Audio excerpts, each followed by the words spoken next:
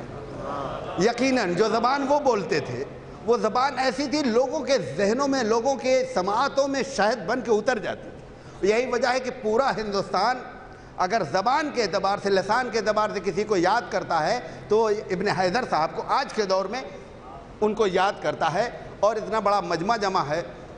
ان کی جو انداز تھا وہ ہر ایک کو یاد آتا ہے کہ کس طرح وہ پڑھاتے تھے۔ ہمارے جو طالب علم ہمارے ساتھی ہیں یا جو اب نئے طالب علم ہیں، انہوں نے تو صرف کہانیاں سنی ہوں گی، جب کچھ دن ہو سکتا پڑھا انہیں، ان سے پڑھنے کا جو انداز تھا، یقیناً ہم طالب علموں کو اگر گفتگو کا کوئی سلیقہ آیا تو شاید ان کی ذات کے ہم ان کے مرہون منت ہیں کہ جو انہوں نے تعلیم دی، ان کے سامنے زانو ادب جو طے کیا، وہی وجہ تھی کہ ہم آج کسی مجمع میں بولنے کے قابل ہو گئے، ورنہ حقیقت یہ ہے کہ ہم اس قابل نہیں تھے۔ یونیورسٹی کی تعلیم تو الگ ہے، لیکن جو ابتدائی بنیادی تعلیم ہوتی ہے وہی آخر تک باقی رہتی ہے، اور بنیادی تعلیم جب ہمارا شعور ابتدائی تعلیم کے بعد شعور بیدار ہوا تو اس شعور پہ سائیکل کرنے کا کام جن اساتذہ کو ملا تھا، وہ جناب مولانا ابن حیدر صاحب تھے، مولانا شاکر صاحب تھے، مولانا شہنشاہ صاحب تھے۔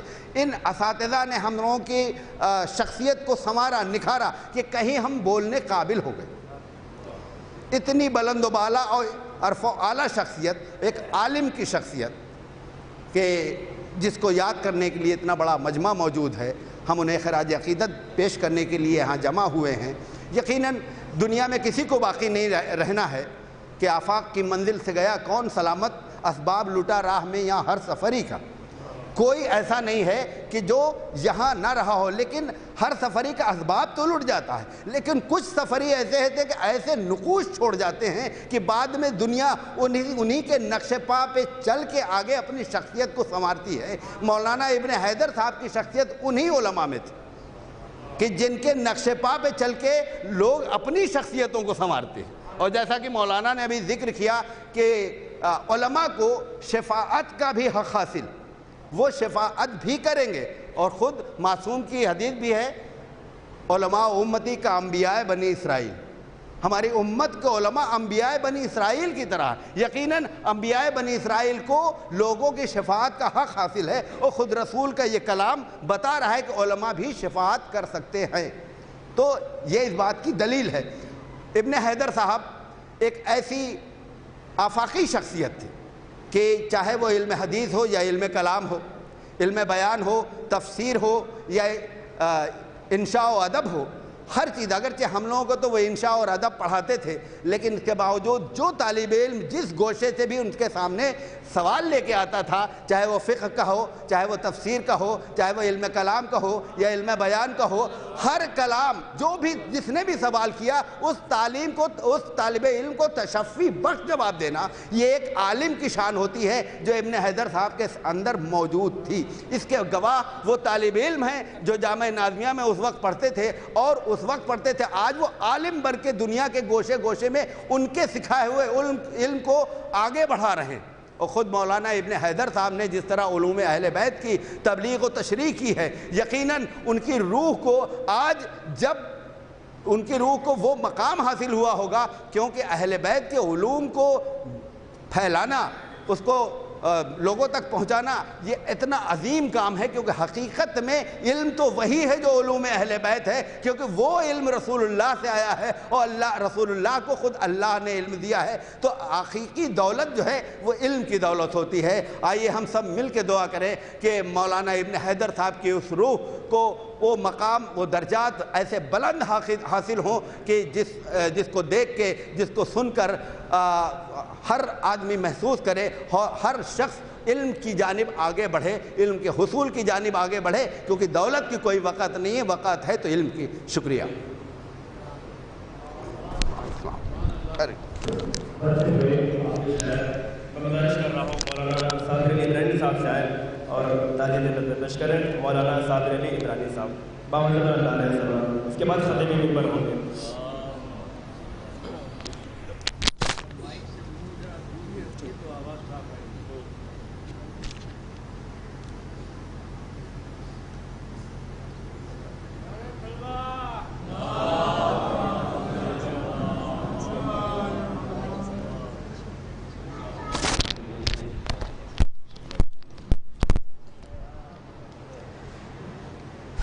صلوات بر محمد و آل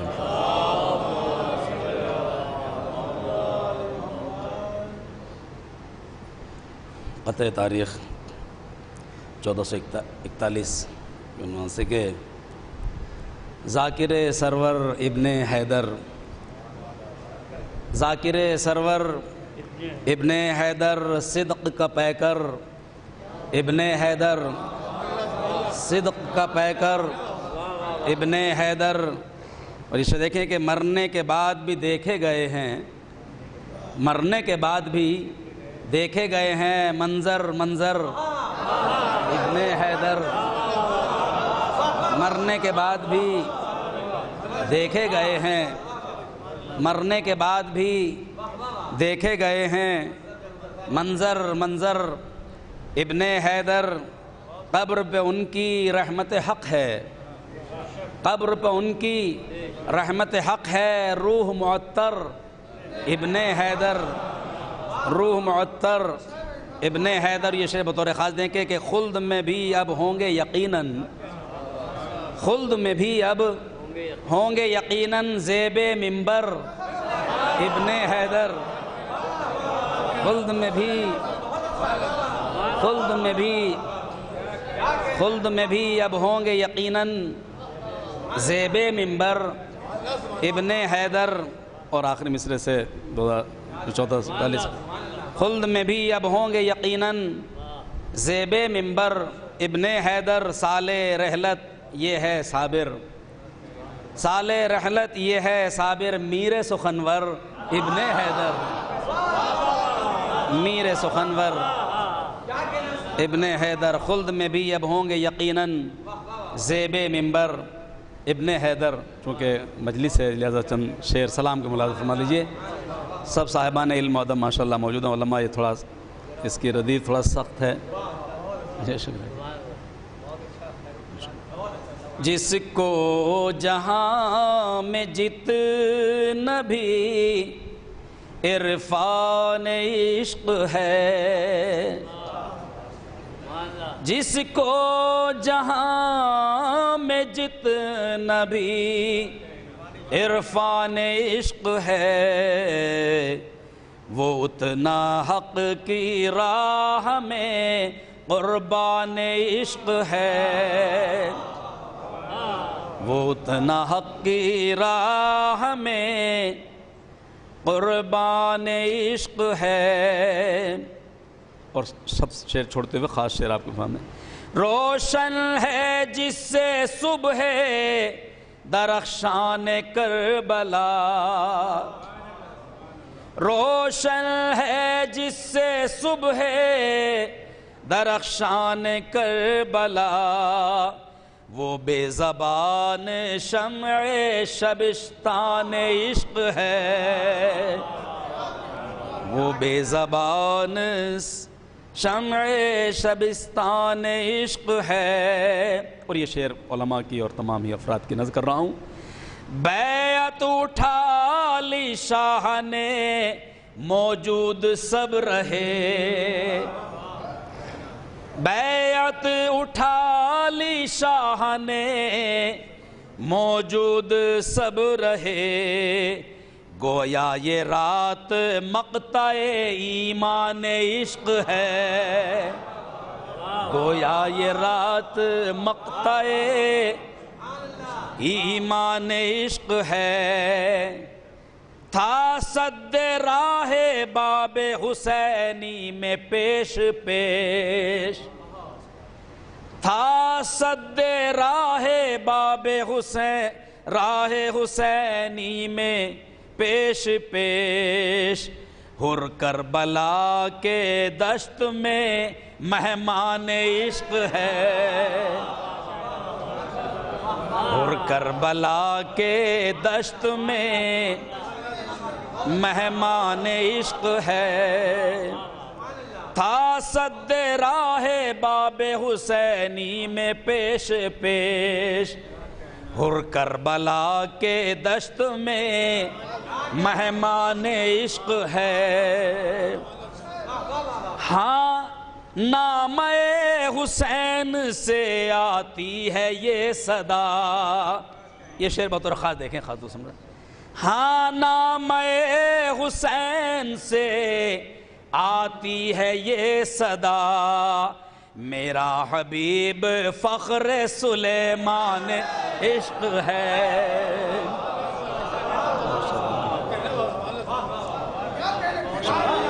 ہاں نام حسین سے آتی ہے یہ صدا، میرا حبیب فخر سلیمان عشق ہے۔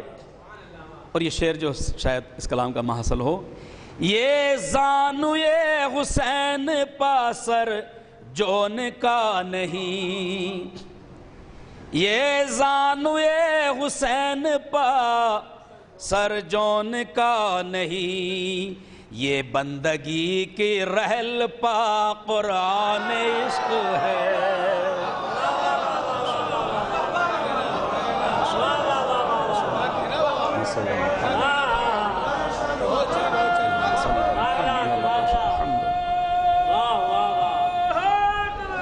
یا علی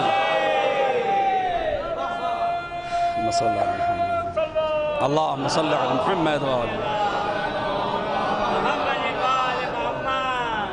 یہ زانوئے حسین پا سر جون کا نہیں، یہ بندگی کی رحل پا قرآن عشق ہے، ہر ایک چاہتا ہے کہ پہلے شہید ہو، ہر ایک چاہتا ہے کہ پہلے شہید ہو، کس درجہ یہ طلا تمہیں طوفان عشق ہے، کس درجہ یہ طلا تمہیں طوفان عشق ہے۔ اور یہ شعر دیکھیں، کچھ یوں سجایا شہ نے شہادت کے باغ کو، کچھ یوں سجایا شہ نے شہادت کے باغ کو، خود خالق جمال ثنا خوان عشق ہے، خود خالق جمال، کچھ یوں سجایا شہ نے شہادت کے باغ کو، خود خالق جمال ثنا خوان عشق ہے، جان دے دو پر نہ ظلم سے سمجھوتا تم کرو، جان دے دو پر نہ ظلم سے سمجھوتا تم کرو، ہر باشعور کو یہی فرمان عشق ہے، ہر باشعور کو یہی فرمان عشق ہے، آقا اسے بھی خلعت بخشش کی ہے طلب، مقدم لازم مجید، آقا اسے بھی خلعت بخشش کی ہے طلب، صابر جو ایک شاعر دیوان عشق ہے، صابر جو ایک شاعر دیوان عشق ہے، یہ زانوئے حسین پا سر جون کا نہیں، یہ بندگی کی رحل پا قرآن عشق ہے۔ شکریہ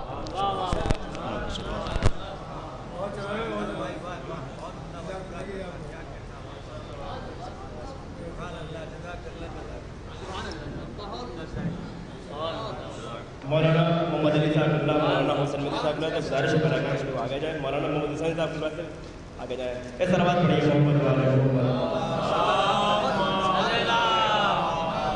اب میں بلا تمہیں گزارش کر رہا ہوں خطیب اہل بیت عمدۃ المتکلمین عالی جناب مولانا سید محمد فائز باقری صاحب مسجد افتتاح فرمائے. بآواز بلند نعرہ سلوات.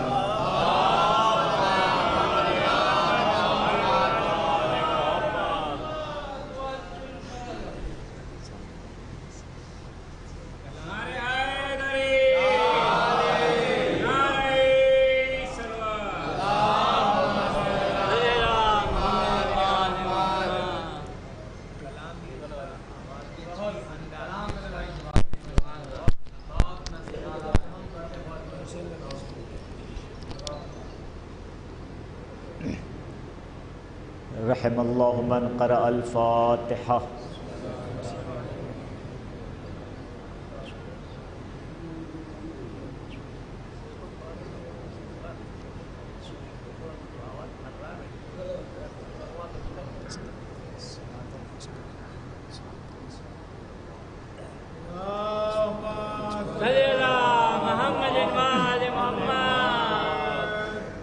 لا حول ولا قوة إلا بالله العلي العظيم.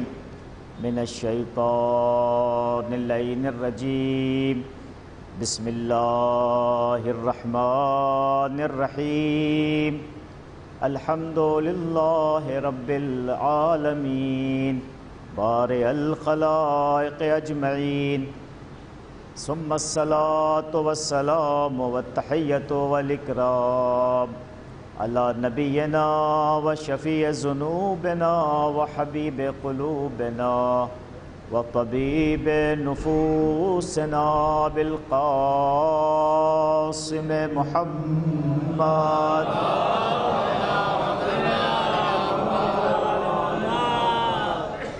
وعلى آله الطيبين الطاهرين المعصومين المظلومين واللعنة على أعدائهم ومنكري فضائلهم وغاصب حقوقهم أجمعين. أما بعد فقد قال سبحانه تبارك وتعالى في محكم كتابه المبين وهو أصدق الصادقين وقوله الحق. بسم الله الرحمن الرحيم. إذ قال لقمان لابنه وهو يعظه يا بني لا تشرك بالله إن الشرك لظلم عظيم. يا بني إنها إن تك مثقال حبة من خردل فتكن في صخرة أو في السماوات أو في الأرض يأت بها الله والله لطيف خبير. يا بني أقم الصلاة وأمر بالمعروف وانهى عن المنكر واصبر على ما أصابك. صلى الله عليه وسلم.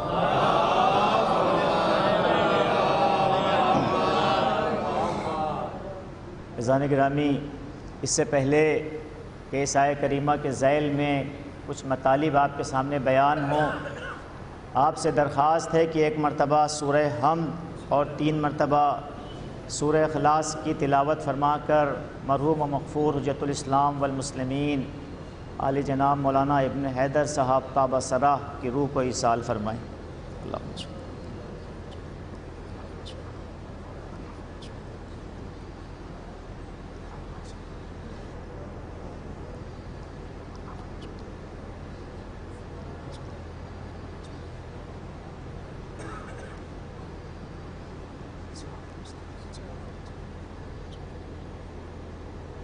صلوات بر محمد و آل محمد.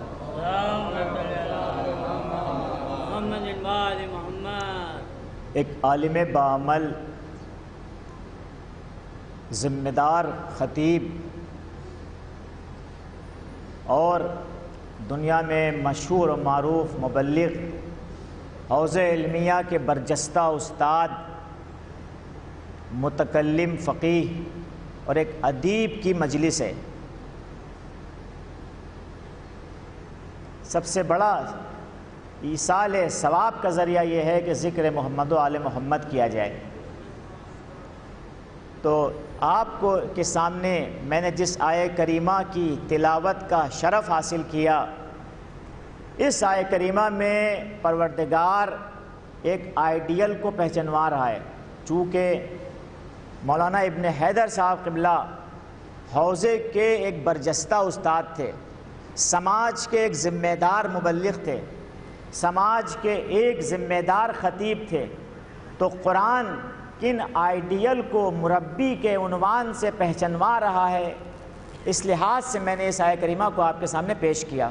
دیکھیں قرآن کیا کہہ رہا ہے کہ اذ قال لقمان لابنہ وہو یعظہ، اے پیغمبر اس وقت کو یاد کیجئے کہ جب کہ لقمان نے اپنے بیٹے سے نصیحت کے انداز میں کہا۔ سوال یہ اٹھتا ہے کہ قرآن ہدایت کی کتاب ہے، قرآن بشریت کے لیے پروردگار کی طرف سے نازل ہوئی ہے، قرآن قیامت تک باقی رہنے والا پروردگار کا معجزہ ہے، تو یہ قرآن جو بشریت کے لیے ہدایت کی کتاب ہے، اسے قیامت تک باقی رہنا ہے، اس میں جناب لقمان کے قول کو پروردگار کیوں ذکر کر رہا ہے؟ تو سوال یہ اٹھتا ہے کہ جناب لقمان کی شخصیت کیا ہے کہ پروردگار عالم اس کتاب ہدایت میں، پروردگار عالم اس معجز نما کتاب میں جناب لقمان کے نام کو صرف پیش نہیں کر رہا ہے بلکہ ان کے قول کو بھی ذکر کر رہا ہے، ان کی نصیحتوں کو بھی ذکر کر رہا ہے۔ تو سوال یہ ہے کہ جناب لقمان نے کیا کام کیا تھا، جناب لقمان تھے کون؟ تو صرف ایک روایت کا سہارا لوں گا تاکہ ان کی شخصیت کو آپ سمجھ سکیے، چونکہ وقت کے دامن میں گنجائش نہیں ہے تمام باتوں کو چھوڑتے ہوئے۔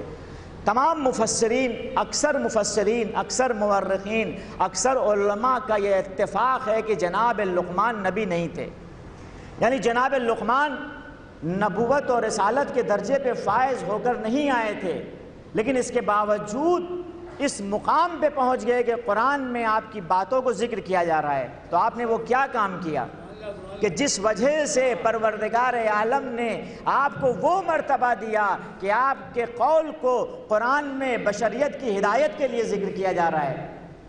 تو آپ کے جناب لقمان تھے کون؟ ایک حدیث کا سہارا لوں گا، ایک حدیث ہے، جناب لقمان فرماتے ہیں یا بنی انی خدمت 400 نبی، یعنی میں نے 400 انبیاء کی ہم نشینی اختیار کی، میں نے 400 انبیاء کے ساتھ میں رہا، میں نے 400 انبیاء کی خدمت کی۔ اب اس سے کیا پتہ چلتا ہے کہ جناب لقمان ایک شخصیت ہیں کہ جنہوں نے بہت طویل عمر پائی تھی اور اتنی طولانی عمر پائی تھی کہ ان کو 400 انبیاء کی ہم نشینی کا شرف حاصل ہوا۔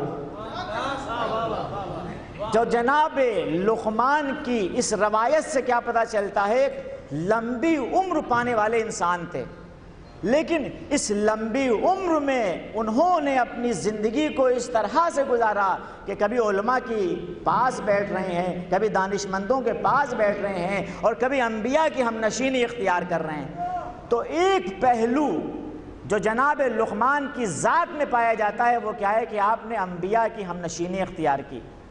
اس کے بعد یہ روایت کے جملے ہیں وَأَخَذْتُ مِنْ كَلَامِهِمْ 4 كَلَمَاتٍ، یعنی جب میں نے تمام 400 انبیاء کی ہم نشینی اختیار کی، ان کی خدمت اختیار کی، تو اس کا نچوڑ میں تمہارے سامنے 4 جملوں میں بیان کر رہا ہوں۔ میں جناب لقمان کی شخصیت بیان کرنا چاہ رہا ہوں۔ جناب لقمان کیا کہتے ہیں کہ اپنی ان انبیاء کے ساتھ بیٹھنے کے بعد میں اس زندگی کے نچوڑ کو تمہارے سامنے بیان کر رہا ہوں، تو 4 لفظوں میں بیان کرنا چاہ رہا ہوں۔ جناب لقمان کیا کہتے ہیں کہ اذا كنت في الصلاة فاحفظ قلبك، یعنی جب تم نماز کی حالت میں ہو تو دیکھو اپنے حضور قلب کا خیال رکھنا، یعنی ایسا نہ ہو کہ تم نماز تو پڑھ رہے ہو لیکن تمہارا قلب تمہاری دکان میں لگا ہوا ہے، ایسا نہ ہو کہ تم نماز تو پڑھ رہے ہو لیکن تمہارا دل تمہارے بچوں میں لگا ہوا ہے، تم اللہ کے حضور میں تو کھڑے ہو لیکن تم اللہ کے حضور میں فزیکل طور پر تو ہو لیکن تمہاری روح اور قلب اللہ سے دور ہے، تمہاری فکر اللہ کے پاس نہیں ہے۔ تو پہلی بات جو انبیاء کی تعلیمات سے میں نے حاصل کی ہے وہ کیا ہے کہ نماز میں حضور قلب کا خیال رکھو۔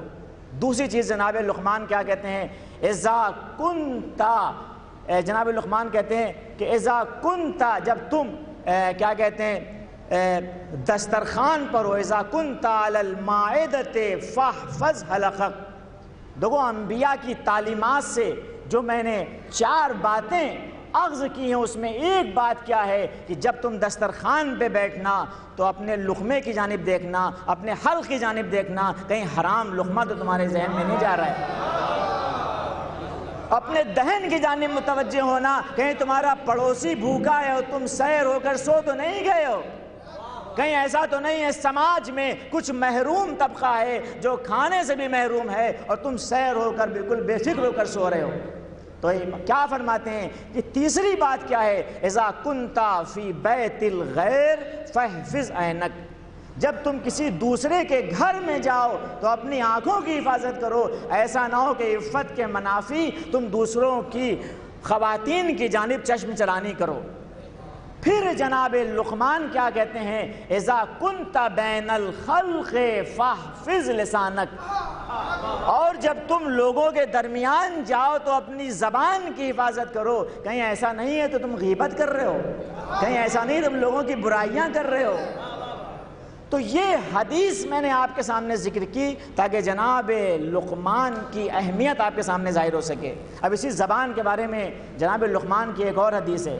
جناب لقمان کہتے ہیں اس زبان کے بارے میں کہ جناب لقمان ایک انسان کے غلام تھے، وہ ان کا آقا جناب لقمان سے کہتا ہے کہ تم جاؤ اور گوسفند کا سب سے بہترین عضو میرے سامنے لے کر آؤ، یعنی گوسفند کو ایک ذبح کرو اور اس کا سب سے بہترین حصہ جسم کا میرے پاس لے کر آؤ۔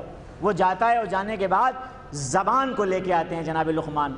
پھر دوبارہ وہ شخص جو جناب لقمان کا آقا ہے وہ کہتا ہے کہ تم جاؤ اور اسی گوسفند کا سب سے خراب اور برا عضو لے کر آؤ۔ ایک مرتبہ جناب لقمان جاتے ہیں اور دوبارہ زبان لے کے آتے ہیں۔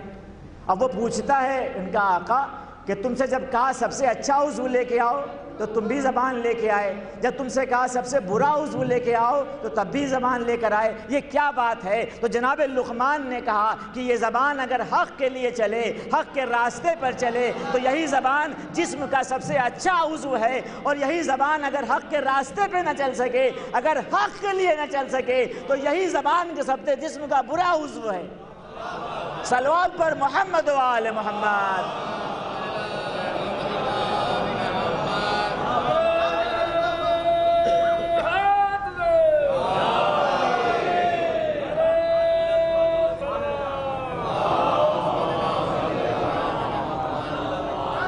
ایک خطیب کی مجلس ہے، خطیب اگر خطیب ممبر پہ زبان چلا رہا ہے تو یہ ثواب ہے، اگر مصلی پہ بیٹھا ہوا ذکر الہی کر رہا ہے تو یہی زبان عبادت کر رہی ہے، اس کے ثواب کا آپ اندازہ نہیں کر سکتے۔ لیکن یہی زبان جب کسی کی غیبت میں چلے گی تو وہ مردہ بھائی کا گوشت کھا رہا ہے، یہی زبان جب کسی کی برائی کر رہی ہے، کسی کے پیٹھ پیچھے اس کی غیبتیں بیان کر رہی ہے، تو وہی زبان کہ جس کو چلا کر ہم ایسے ثواب حاصل کر سکتے ہیں کہ جن کی کوئی تھا نہیں ہے، اور اسی زبان کو ہم چلا کے اپنے مردہ بھائی کا گوشت بھی کھا سکتے ہیں۔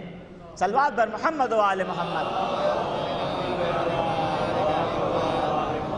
تو جناب لقمان کی یہ شخصیت ہے کہ آپ کے کلام کو پروردگار قرآن میں لے کر آیا، یعنی انہوں نے اتنی طولانی عمر پائی اور علماء کی ہم نشینی کو انہوں نے ہمیشہ اختیار کیا، اچھے لوگوں کی ہم نشینی اختیار کیا۔ تو سوال یہ ہے کہ ان کی بات پروردگار قرآن میں کیوں لے کے آتا ہے؟ تو ایک آپ کے سامنے امام جعفر صادق علیہ السلام کی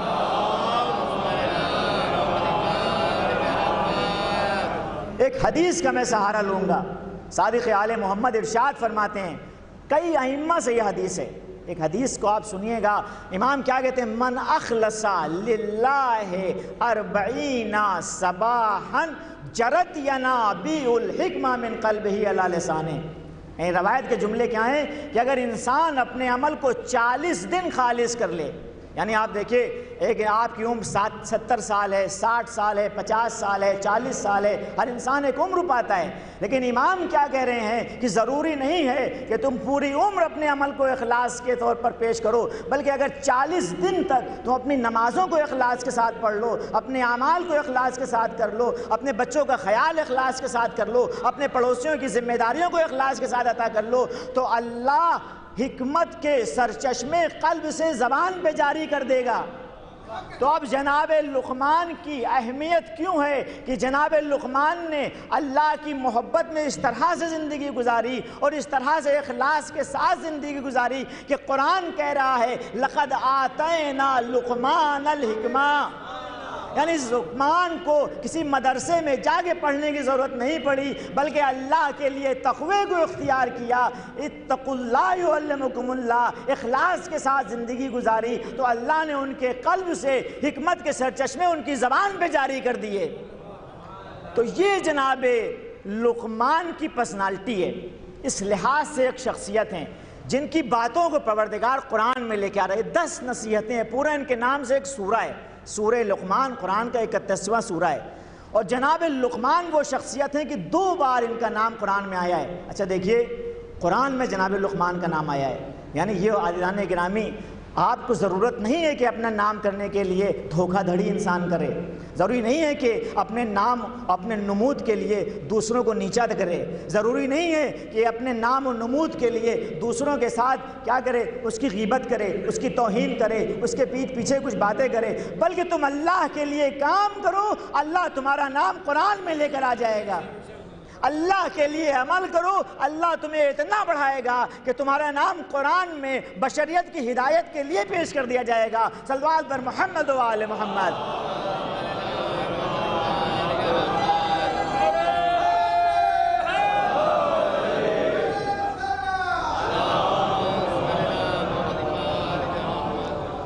ایک عالم دین کی مجلس ہے، اب آپ دیکھیے کہ جناب لقمان نے کن باتوں کو پیش کیا ہے۔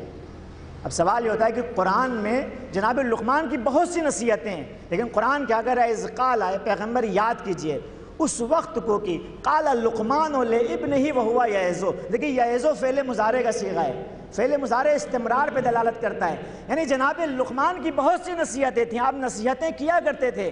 علامہ مجلسی نے بہار العلمان میں جناب لقمان کے نام سے ایک باب قائم کیا ہے، خود اصول کافی میں کتاب عقل و جہل جو اصول کافی کا پہلا باب ہے، اس باب میں ہم دیکھتے ہیں کہ امام موسیٰ کاظم علیہ السلام نے جنود عقل اور جہل کے نام سے جو روایت پیش کی ہے، اس میں بہت سے کلمات جناب لقمان کے پیش کیے ہیں، یعنی آئمہ ان کے کلمات کو کوٹ کر رہے ہیں، قرآن ان کے کلمات کو کوٹ کر رہا ہے، یعنی یہ نصیحتیں کرتے رہتے تھے۔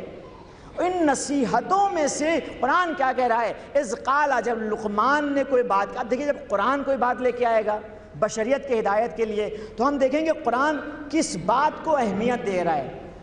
تو سوال یہ اٹھتا ہے، ایک اور بات ہے ذہن میں بہت اہم نکتہ ہے، تو اس لیے جناب لقمان کا نام آیا کہ لقمان نے اپنے کو اس درجے تک پہنچا لیا تھا کہ قرآن میں ان کا نام آ سکے۔ اب ضرورت نہیں ہے کہ انسان کسی بڑے خاندان سے ہو، اب ضرورت نہیں ہے کہ انسان بڑے عہدے پہ فائز ہو، ضرورت نہیں ہے کہ بہت بڑا اس کے پاس گھر ہو، اس کے پاس گاڑی ہو، انسان اللہ کے لیے کام کرے، اللہ اس کے نام کو خود اونچا کر دے گا۔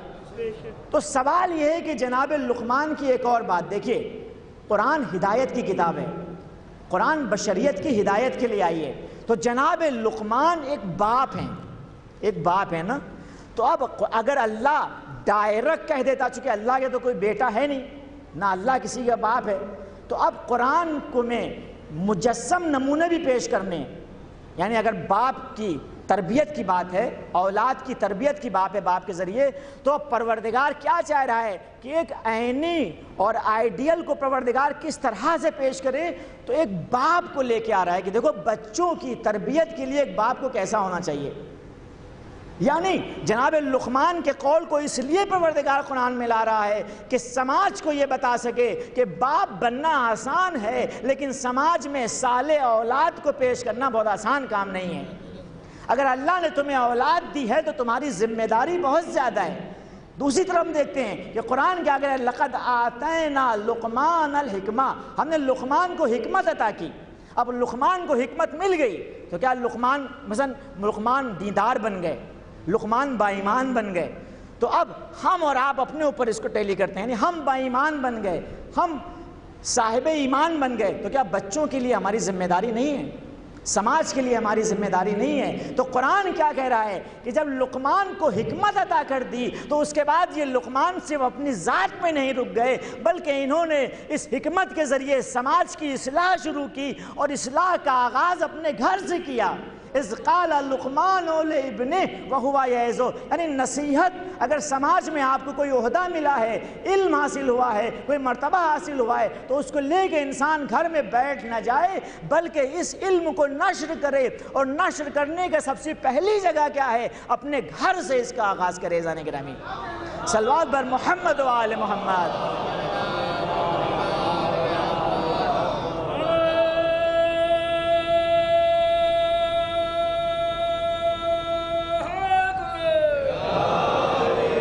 ایک عالم دین کی مجلس ہے، ایک مربی کی مجلس ہے، جس نے ہزاروں اور سینکڑوں شاگرد پوری دنیا میں پھیلائے ہیں۔ تو اب سوال یہ ہوتا ہے کہ لقمان کی کس باتوں کو قرآن نے اہمیت دی ہے؟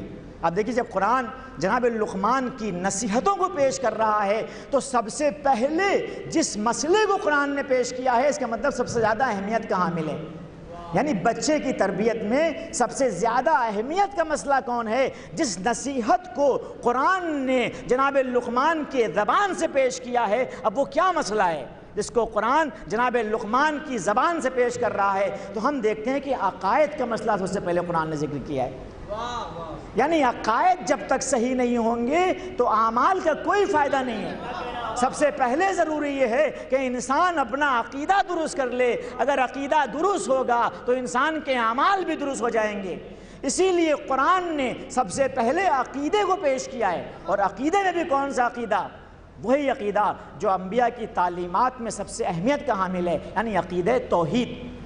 یعنی تمام عقائد کی بنیاد کیا ہے؟ عقیدہ توحید ہے۔ اسی لیے جب قرآن جناب لقمان کی نصیحت کو ذکر کر رہا ہے تو کیا کہہ رہا ہے؟ یا بنی لا تشرک، اے میرے بیٹا شرک اختیار کرنا، ان الشرک لظلم عظیم، سب سے بڑا ظلم کیا ہے؟ وہ اللہ کا کسی کو شریک قرار دینا ہے۔ یعنی آپ دیکھیے آج سماج کا سب سے اہم مسئلہ کیا ہے، سماج کی سب سے اہم ذمہ داری کیا ہے؟ ہم لوگ سوچتے ہیں کہ پہلے بچے کو ہم دنیا کو سب سے بچوں کے اچھا بنا دیں، گاڑی دلا دیں، گھوڑا دلا دیں، اس کے بینک بیلنس کو زیادہ کر دیں۔ اس کو ہم کیا سوچتے ہیں کہ بچہ ہمارا کس طرح سے دنیا میں ترقی کر جائے۔ ہاں، سعادت دنیا آپ کی ذمہ داری ہے، لیکن سعادت دنیا سے پہلے آخرت کی سعادت آپ کی ذمہ داری ہے۔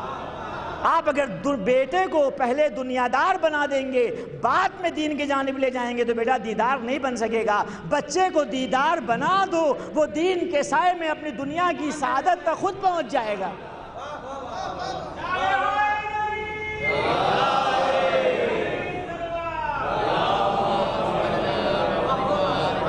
یعنی اپنے بچوں کے ایمان کو صحیح کر دو، اپنے بچے کے دین کو صحیح کر دو۔ اگر بچے کے پاس دین ہوگا تو اپنے اس دین کے سائے میں وہ اپنی دنیا کو بھی سدھار لے گا اور اپنی آخرت کو بھی سدھار لے گا، اور اس دنیا کی سعادت سے زیادہ آخرت کی سعادت مہم ہے۔ صلوات بر محمد و آل محمد۔ تو جناب لقمان کیا کہہ رہے ہیں؟ یا بنی لا تشرک، اے میرے بیٹا شرک اختیار نہ کرو، ان الشرک لظلم عظیم، شرک سب سے بڑا ظلم ہے۔ اب شرک عزیزان گرامی دیکھیے، توحید کیا ہے؟ توحید ایک وہ عقیدہ ہے کہ تمام انبیاء جب آئے، قرآن کے لقد بعثنا فی کل امت رسولا ان اعبدوا اللہ واجتنبوا الطاغوت، یعنی ہم نے تمام رسولوں کو کیوں بھیجا؟ تمام انبیاء کی بعثت کا مقصد کیا تھا؟ تاکہ بشریت کو عقیدہ توحید تک لے جا سکے، تاکہ بشریت کو ساحل توحید سے ملا سکیں، اللہ کی معرفت کروا سکیں۔ اگر انسان نے تمام عقائد حاصل کر لیے، آپ دیکھیے اگر اللہ کے پہچانے بغیر انسان جو بھی حاصل کر لے، چاہے نبوت تک پہنچنے کا دعویٰ کر لے، چاہے امامت تک پہنچنے کا دعویٰ کر لے، چاہے مہات تک حاصل کرنے کا دعویٰ کر لے، اگر اللہ کے بغیر آپ نے کوئی بھی عقیدہ حاصل کیا ہے، کوئی بھی عمل حاصل کیا ہے، تو اس عقیدے کی آپ کی کوئی اہمیت نہیں ہے۔ عقیدے کی بنیاد توحید پہ قائم ہے، توحید ہی سے نبوت نکلتی ہے، توحید ہی سے امامت نکلتی ہے، توحید ہی سے مہات کا عقیدہ نکلتا ہے۔ صلوات پر محمد و آل محمد۔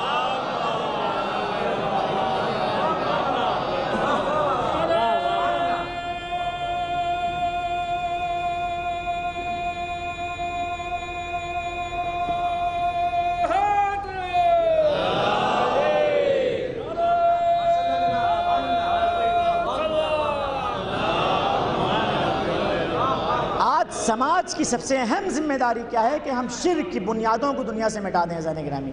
اچھا دیکھیے توحید کی کتنی اہمیت، چونکہ وقت کے دامن میں گنجائش نہیں ہے۔ امیر المومنین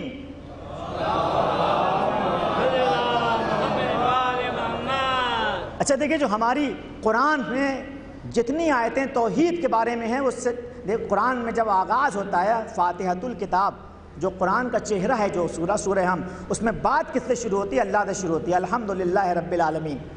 ہم دیکھتے ہیں اسی طرح نہج البلاغہ، اگر نہج البلاغہ کو آپ اٹھا لیے تو توحید کے وہ خطبے آپ کو مل جائیں گے کہ بشریت نے اگر توحید کے بارے میں کچھ کہنا چاہا ہے تو علی کے کلمات سے ایک قدم آگے نہیں نکل سکے ہیں، چاہے وہ اشاعرہ ہوں، چاہے وہ معتزلہ ہوں۔ اگر انہوں نے توحید کو بیان کرنا چاہا ہے تو صرف علی کے کلمات کی توضیح کی ہے، ایک قدم آگے نہ پڑھ سکیں۔ علی نے 1400 سال پہلے توحید کی وہ تشریح کر دی ہے کہ بشریت آج تک علی کی محتاج ہے۔ عزیزان گرامی صلوات بر محمد و آل محمد۔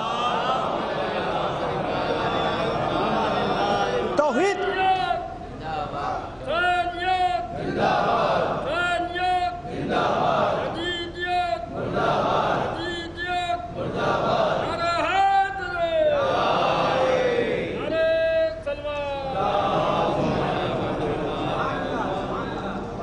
توحید اتنی اہم ہے کہ اصول کافی جو ہماری سب سے اہم کتاب ہے، اس میں پورا باب کتاب التوحید ہے۔ توحید اتنی اہم ہے کہ شیخ صدوق نے ایک پوری کتاب لکھی ہے، کتاب التوحید، یعنی شیخ صدوق کی کتاب کا نام ہے توحید شیخ صدوق۔ اگر آپ دیکھیں توحید اتنی اہم ہے کہ بحار الانوار میں ایک پوری کتاب توحید ذکر ہے۔ ہم کیا دیکھتے ہیں کہ ائمہ کی تعلیمات میں سب سے بلند تعلیم کون ہے، سب سے اہم تعلیم کون ہے، سب سے بنیادی تعلیم کون ہے؟ عقیدہ توحید ہے، جس کو ہمارے ائمہ معصومین نے بیان کیا ہے۔ اسی لیے ہم دیکھتے ہیں کہ نہج البلاغہ کا جب پہلا خطبہ آپ پڑھیے تو المومنین کیا کہہ رہے ہیں؟ اول الدین معرفتو وکمال معرفتہ التصدیق بے وکمال التصدیق بے توحید وکمال توحید الاخلاص لشہادت کل صفت انہو غیر موصوف ولشہادت کل موصوف انہو غیر صفت۔ یعنی ہم دیکھتے ہیں کہ جب نہج البلاغہ کو آپ ارشاد کیجئے تو نہج البلاغہ کا پہلا خطبہ کہاں سے شروع ہوتا ہے؟ وہ توحید سے شروع ہوتا ہے۔ امیر المومنین کیا کہہ رہے ہیں کہ دین کا آغاز، دین کی بنیاد، دین کی عمارت جس پہ کھڑی ہے وہ خدا کی معرفت ہے۔ اگر خدا کی معرفت حاصل ہو گئی تو سب کچھ حاصل ہو گیا۔ اگر سب کچھ حاصل کر لیا ہے لیکن خدا کی معرفت حاصل نہ ہو سکی تو کچھ نہ حاصل ہوا۔ جس نے خدا کو پا لیا اس نے سب کچھ پا لیا، جس نے سب کچھ پا لیا لیکن خدا کو پا نہ سکا وہ دنیا میں کچھ نہ پا سکا۔ صلوات بر محمد و آل محمد۔ امیر المومنین کیا کہہ رہے ہیں کہ اول الدین معرفتو، دین کا پہلا زینہ کیا ہے کہ انسان اللہ کی معرفت حاصل کرے۔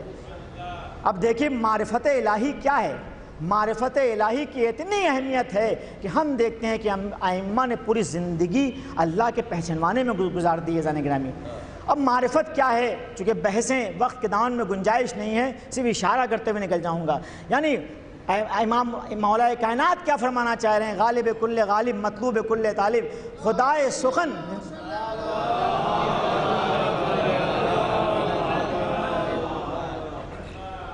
دین کا آغاز جہاں سے ہوتا ہے، یعنی دین کی شروعات جب کرنی ہے تو معرفت خدا سے شروع کرنی ہے، اور خدا کی معرفت تک پہنچنے کے بعد دیکھیے ایک بار ہوتا ہے کہ آپ سگریٹ پہ کیا لکھا ہوتا ہے کہ نقصان ہے کس کے لیے؟ صحت کے لیے سگریٹ، لیکن ایک انسان اس کو جاننے کے باوجود سگریٹ پیتا ہے۔ انسان کو پتہ ہے کہ حجاب واجب ہے لیکن ہماری ایک خاتون اس معلوم ہونے کے باوجود حجاب نہیں کرتی ہے۔ ہمیں پتہ ہے کہ نماز اللہ کی سب سے اہم عبادت ہے لیکن اس جاننے کے باوجود ہم کبھی کبھی کیا عمل نہیں کرتے ہیں۔ اس لیے امیر المومنین کیا کہہ رہے ہیں کہ معرفت الہی سب سے پہلا زینہ ہے دین کا، لیکن معرفت صرف معرفت تک نہ رہ جائے، معرفت صرف تصورات تک نہ رہ جائے، بلکہ یہ معرفت تصدیق کے مرحلے میں داخل ہونا ضروری ہے۔ اسی لیے مولا کیا کہتے ہیں کہ کمال معرفت کیا ہے، کمال علم کیا ہے کہ یہ علم تصدیق کے مرحلے تک پہنچ جائے۔ وہ کمال و معرفت ہی، اور اللہ کی معرفت کا کمال کیا ہے؟ التصدیق بے، کہ اس معرفت پہ ہم یقین بھی رکھتے ہوں۔ یعنی صرف یہ نہ ہو کہ اللہ کو جان لیا ہے، ارے اللہ پہ تو کائنات پوری کائنات کا ذرہ ذرہ اللہ پہ دلالت کا سنوریہم آیاتنا فی الآفاق وفی انفسہم حتی یتبین لہم انہ الحق۔ اگر آپ دیکھیں یہ اشجار کو کوئی پیدا کر سکتا ہے، یہ بہتی ہوئی نہروں کو کوئی پیدا کر سکتا ہے، ان پہاڑوں کو زمین کے لیے کوئی پیدا کر سکتا ہے، ان تمام کائنات کا کوئی کریٹر اور خالق ہو سکتا ہے، یہ پوری کائنات دلالت کر رہی ہے کہ ان کے پیچھے کوئی پیدا کرنے والا ہے۔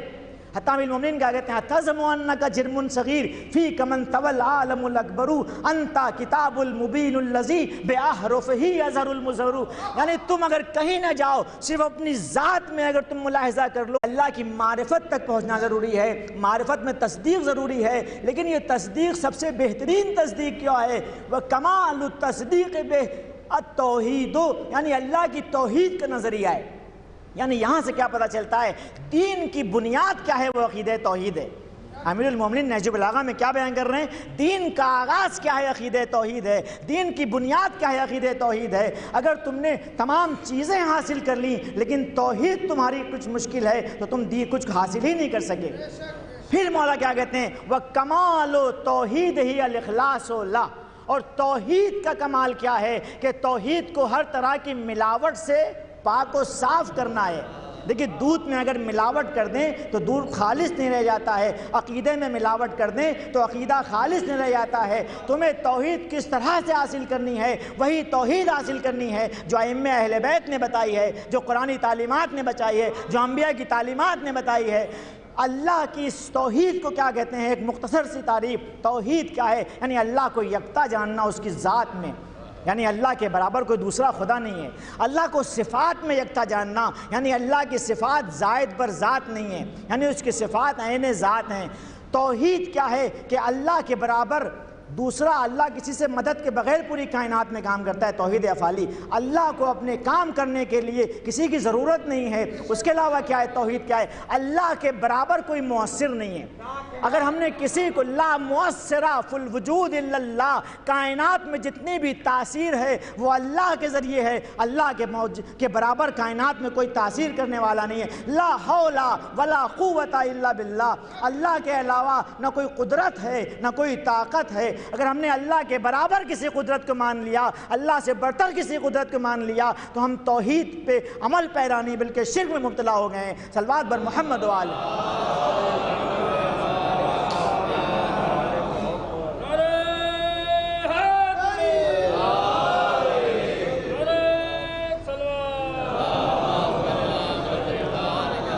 تو توحید عزیزان گرامی اتنی اہم ہے، اسی لیے ہم دیکھتے ہیں کہ قرآن جب عقیدے کی بات کر رہا ہے جناب لقمان کے زبان سے تو سب سے پہلے کس عقیدے کو بیان کر رہے ہیں؟ یا بنی لا تشرک باللہ، اے میرے بیٹے اللہ کا شریک کسی کو قرار نہیں دینا، ان الشرک لظلم عظیم۔ اب دیکھیے قرآن کیا کہہ رہا ہے کہ شرک بہت بڑا ظلم ہے، یعنی اب شرک کو قرآن بہت بڑا ظلم کہہ رہا ہے۔ تو یہ ظلم کیسے ہو گیا جانیں گے؟ ظلم کہتے کس کو ہیں؟ دیکھیے عدل کہتے ہیں وضع الشیء علی محلہ، کسی چیز کو اس کی جگہ پہ رکھنا۔ مثلا یہ امامہ میں لگائے ہوئے ہوں، اگر اس امامے کو اتار کے انسان یہاں نیچے رکھ دے تو یہ اس کی جگہ نہیں ہے، یہ ظلم ہے۔ کسی کی میراث ہے دو بھائیوں کی، اس کو برابر سے نہ دیا جائے، ان کی حق تلفی کی جائے تو یہ ظلم ہے۔ تو ظلم کیا ہے؟ ہر چیز میں ظلم کا آپ الگ الگ کیٹیگری ہیں۔ ایک عام تعریف کیا ہے کہ ایک چیز کو اس کی جگہ پہ نہ رکھنا، یہ کیا ہے؟ ظلم ہے۔ تو عدالت کیا ہے؟ اچھا اسلام میں عدالت بہت اہم اور محوری تعلیم ہے اسلام کی۔ اس عدالت پہ بہت زیادہ گفتگو کرنے کی ضرورت ہے۔ ایک تو اللہ کی عدالت، آپ دیکھیے کہ عدالت اتنی اہم ہے کہ قرآن امام جماعت میں عدالت کی شرط لگا رہا ہے، امام جمعہ میں عدالت کی شرط لگا رہا ہے، گواہ عادل جب کوئی گواہ ہے تو اس میں عدالت کی شرط لگ رہا ہے۔ ہر جگہ عدالت اسلام میں ایک اہم تعلیم ہے۔ تو عدالت کس کو کہتے ہیں؟ کسی چیز کو اس کی جگہ پہ رکھنا۔ تو جناب لقمان کیا کہہ رہے ہیں کہ شرک ظلم عظیم ہے، یعنی صرف ظلم نہیں ہے بلکہ ظلم عظیم ہے۔ تو اب یہ ظلم کیسے ہو گیا شرک؟ آپ دیکھیے کہ شرک اس طرح سے ظلم ہے کہ اللہ کون ہے؟ اللہ وہ ہے کہ لیسا کمثلہ شیء، جس کے مثل کون ہے؟ اللہ کون ہے؟ تبارک الذی بیدہ الملک، جس کے ہاتھ میں تمام کائنات کی قدرت ہے۔ اللہ کون ہے؟ آپ کیا بولتے ہیں؟ لا الہ الا اللہ، یعنی تمام کائنات اس کے ہاتھوں میں ہے۔ اللہ کون ہے؟ رب العالمین ہے۔ اللہ کون ہے؟ تمام کائنات کا پیدا کرنے والا ہے۔ اللہ کون ہے؟ یہ کون و مکان کا خالق ہے۔ اللہ کون ہے؟ ان تمام کائنات کو پیدا کرنے والا ہے۔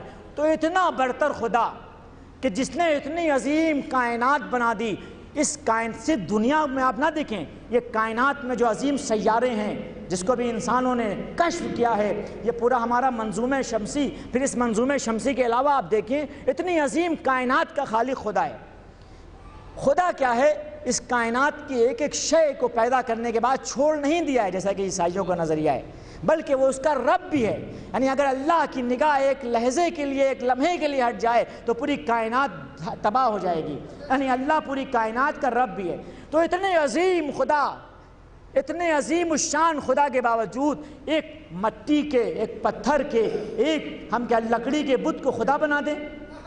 اب دیکھیے ظلم کیا ہے کہ اتنے عظیم الشان خدا کے مقابلے میں ہم شرک کیوں ظلم عظیم ہے کہ اتنے عظیم الشان خدا کے مقابلے میں ایک مٹی کے بت کو آپ خدا بنائے دے رہے ہیں، ایک لکڑی کے مجسمے کو آپ خدا بنائے دے رہے ہیں، ایک پتھر کے مجسمے کو آپ خدا بنائے دے رہے ہیں۔ تو اس سے بڑا ظلم کیا ہو سکتا ہے کہ اس عظیم الشان کائنات کے خالق خدا کے مقابلے میں، اس عظیم الشان رب کے مقابلے میں، اس عظیم الشان اس علم مطلق خدا کے مقابلے میں، اس قادر مطلق خدا کے مقابلے میں، اس خیر محض خدا کے مقابلے میں ایک کائنات کی سب سے حقیر شے جس کو خدا نے پیدا کیا ہے، اس حقیر شے کو ہم خدا کا درجہ دے دیں تو اس سے بڑا ظلم کیا ہو سکتا ہے زن گرامی؟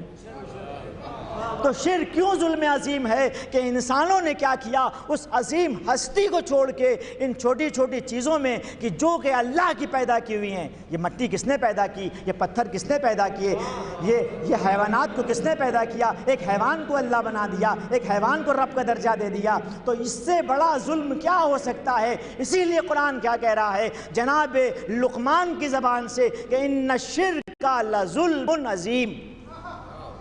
اب آپ دیکھیں دوسری وجہ کیا ہے کہ اللہ نے انسان کو اشرف مخلوقات پیدا کیا ہے، اور جب اللہ نے انسان کو پیدا کیا تو کیا کہا؟ اللہ نے اپنے کو احسن الخالقین کی صفت دی، اپنے کو احسن الخالقین کہا۔ جس انسان کی تخلیق پہ اللہ اپنے کو احسن الخالقین کہہ رہا ہے، جس انسان کے پیدا کرنے کے بعد کیا کہتے ہیں اذا سویتہ ونفخت فیہ من روحی فقعوا لہ ساجدین، فرشتوں کو کیا کہہ رہا ہے کہ تم اس کا سجدہ کرنا۔ جس انسان کو تخلیق کرنے کے بعد اللہ فرشتوں سے کیا کہہ رہا ہے کہ ہم نے علم آدم الاسماء، ہم نے آدم کو اسماء کی تعلیم دی جس کی بنیاد پہ فرشتوں پہ فضیلت رکھتے ہیں۔ تو یہ انسان جو کائنات کی سب سے عظیم الشان اللہ کی مخلوق ہے، یہ انسان آنے کے بعد ایک سب سے حقیر شے پتھر کو اپنا معبود سمجھ رہا ہے، ایک سب سے حقیر شے لکڑی کو اپنا معبود سمجھ رہا ہے، ایک سب سے حقیر سے حیوانات کو اپنے سے برتر سمجھ رہا ہے اپنا رب۔ تو اس سے بڑا ظلم کیا ہو سکتا ہے کہ جس ہستی کو اللہ نے اشرف مخلوقات بنایا تھا اس نے اپنے کو اتنا پست کر لیا کہ ایک پتھر کو اپنے سے بلند کر لیا، ایک لکڑی کو اپنے سے بلند کر لیا، ایک حیوان کو اپنے سے بلند کر لیا۔ صلوات بر محمد و آل محمد۔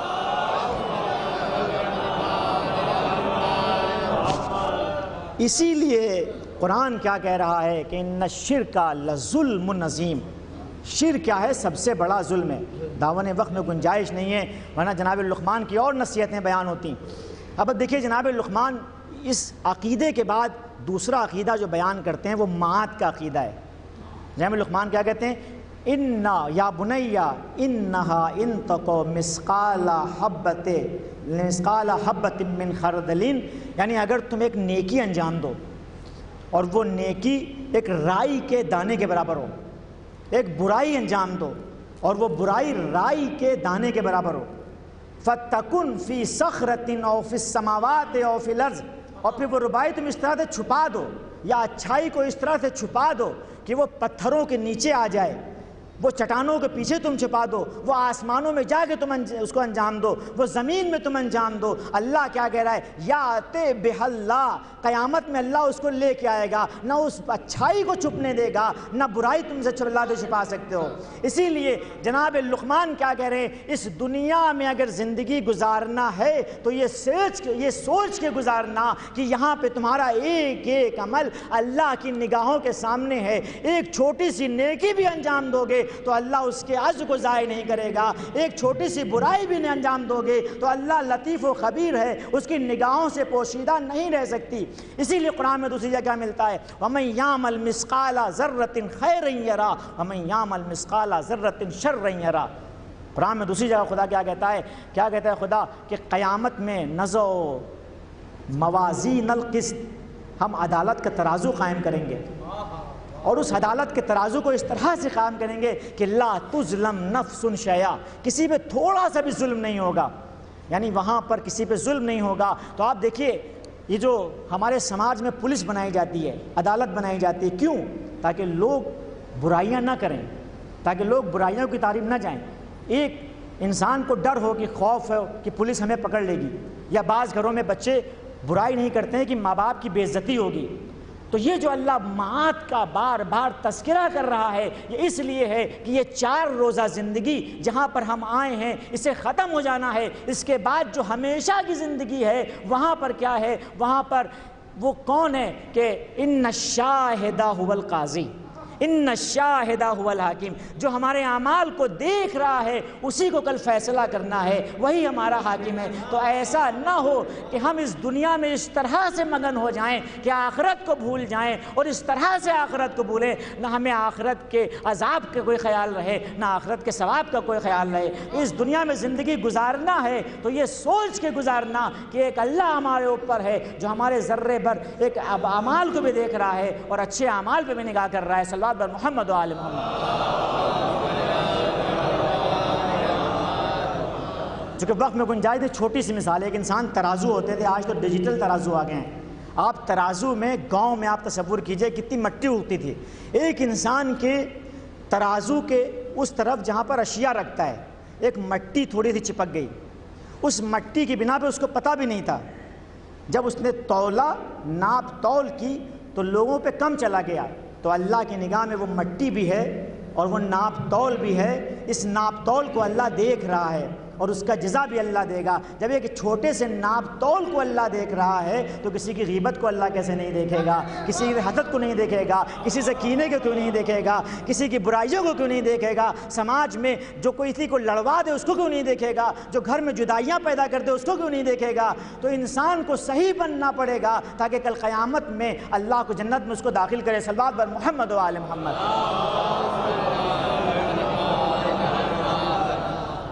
عقیدے کے بعد جناب لقمان کی جو نصیحت ہے وہ کیا ہے؟ احکام کے بارے میں، بس آپ کی زحمت تمام عزیزان گرامی، بقیہ چیزیں بیان نہیں کرنی ہے۔ عقیدے کے بعد جو ہے وہ جناب لقمان جس کو بیان کر رہے ہیں وہ کیا ہے؟ احکام ہے، یعنی اللہ احکام میں سب سے اہم چیز کیا ہے؟ نماز ہے۔ جناب لقمان یا بنی اقم الصلاۃ، اے میرے بیٹا نماز قائم کرنا۔ اچھا سوال یہ ہے کہ نماز کی اتنی اہمیت کیوں ہے؟ لیکن نماز کیا ہے؟ نماز الصلاۃ عمود الدین، نماز دین کا ستون ہے۔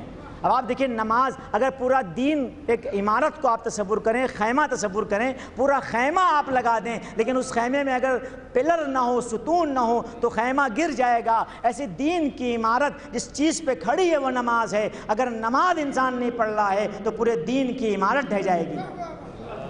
اور نماز کیا ہے؟ نماز وہ چیز ہے کہ تمام انبیاء نے جس کو کیا ہے، جناب عیسیٰ پیدا ہوتے ہیں اوصانی بالصلاۃ، اللہ نے مجھے نماز کی وصیت کی ہے۔ جناب ابراہیم کیا کہہ رہے ہیں؟ پروردگار مجھے اور میری نسل کو نماز پڑھنے والا بنا دے۔ نماز کیا ہے؟ نماز کو کیا؟ الصلاۃ و معراج المومن، انسان کو معراج پہ لے جانے والی ہے۔ نماز کیا ہے؟ ان قبلت قبل ما سوا، آخرت میں اگر نماز قبول ہو گئی تو سارے اعمال قبول ہو جائیں گے۔ وَإِن رُدَّتْ رُدَّ مَا سَوَا، اگر نماز قبول نہیں ہوئی تو سب کچھ قبول نہیں ہوگا۔ یعنی آپ دیکھیے نماز اتنی اہم ہے کہ نماز دین کا چہرہ ہے۔ ایک قبیلہ ثقیف پیغمبر کی خدمت میں آیا، قبیلہ ثقیف 8 ہجری کو پیغمبر کی خدمت میں آیا اور آنے کے بعد پیغمبر سے کہتا ہے کہ یا رسول اللہ ہم آپ پہ ایمان لے آئیں گے، 2 شرطیں ہیں۔ کیا شرطیں ہیں؟ پہلی شرط یہ ہے کہ آپ ہم لات کی پوجا، ہم لات کی ایک بت تھا، ہمیں اس کی پوجا کرنے دیجیے۔ دوسری شرط کیا ہے کہ ہم جو ہے وہ نماز ہم سے پڑھنے کو نہ کہیے، چونکہ عرب تھے ان کی پیشانی کہیں جھکی نہیں تھی، ہمیں نماز کے وقت کسی سے نماز پڑھنے کو نہ کہیے۔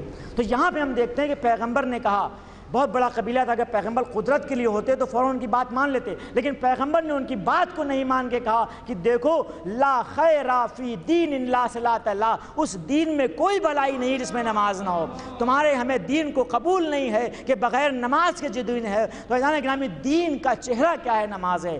ہاں ہم دیکھتے ہیں عزیزو کہ اسی نماز کے لیے کربلا میں امام حسین علیہ السلام نے اپنی قربانی دے دی، اسی نماز کے لیے امام حسین علیہ السلام نے اپنی قربانی کس طرح سے دی۔ روایتیں بتاتی ہیں عزیزان گرامی کہ حسین نے علی اکبر کے سینے پہ برچی کا پھل کھانا منظور کر لیا، امام حسین نے جناب قاسم کے لاشے کو پامال ہونا منظور کر لیا، امام حسین علیہ السلام نے آخر میں جب کچھ نہ بچا تو میدان کربلا میں امام حسین علیہ السلام آ کر کھڑے ہوئے آواز دی کہ کوئی ہے جو میری مدد کرے۔ اب حسین کی مدد کے لیے پتہ ہے کون آ رہا ہے عزیزو؟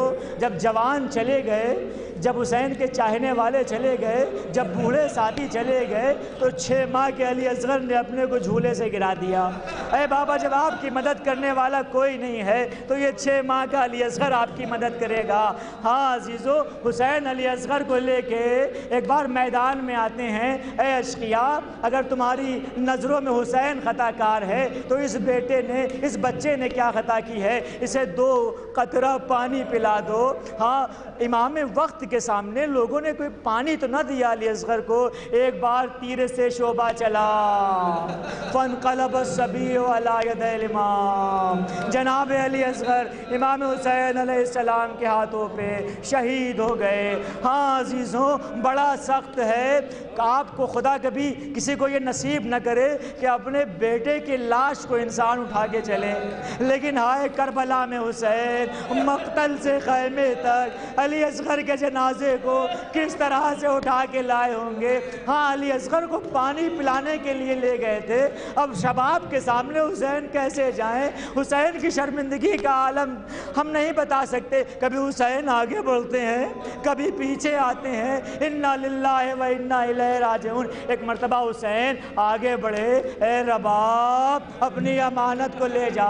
رباب سے پہلے سکینہ آ گئی، بابا آپ بھیا کو پانی پلا لائے، میں پیاسی رہ گئی۔ حسین کچھ کہہ تو نہ سکے، ابا کا دامن ہٹایا، اتنے میں رباب بھی آ گئی، یا بنیا امثلکا تنہر، اے بیٹا کیا تمہارے جیسے بچوں کو بھی نہر کیا جاتا ہے؟ الا لعنت اللہ علی قوم الظالمین، سیعلم الذین ظلموا ای منقلب ینقلبون۔ پروردگار ہماری اس مختصر سی عبادت کو قبول فرما، تجھے واسطہ اس عبادت کے میں جو ثواب حاصل ہوا ہے اسے مرحوم مغفور کی روح کو ایصال فرما، علماء اعلام کا سایہ ہمارے سروں پر باقی رکھ، ہمیں تعلیمات اہل بیت کے مطابق زندگی گزارنے کی توفیق عنایت فرما، اس منحوس بیماری کرونا کو دنیا سے پروردگار نابود کر دے۔ آپ سے گزارش ہے ایک مرتبہ سورہ حمد و 3 مرتبہ سورہ اخلاص کی تلاوت فرما کر حجت الاسلام والمسلمین مولانا ابن حیدر صاحب کی روح کو ایصال فرمائیں۔